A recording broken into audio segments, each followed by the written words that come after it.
این اذان همیشگی نیست.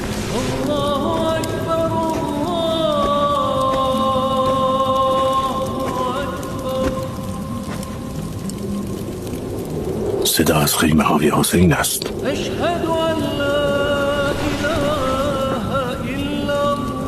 روح دارد. کلمات را انگار ملائک میگیرند از دهان مؤذن.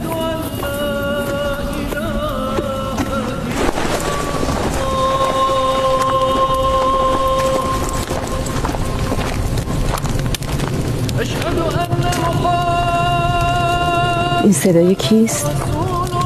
نمیدانم. صدای رسول الله را میماند، پرطنین و استوار و هراس میاندازد به دل دشمنان، چون صدای قرآن خواندن پیامبر.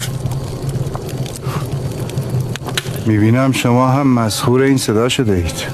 کیست که از آن میگوید؟ حسین پسر ارشدش را گذاشته تا از آن بگوید. این معنی خاصی داره؟ جان حسین هستیم فرزند.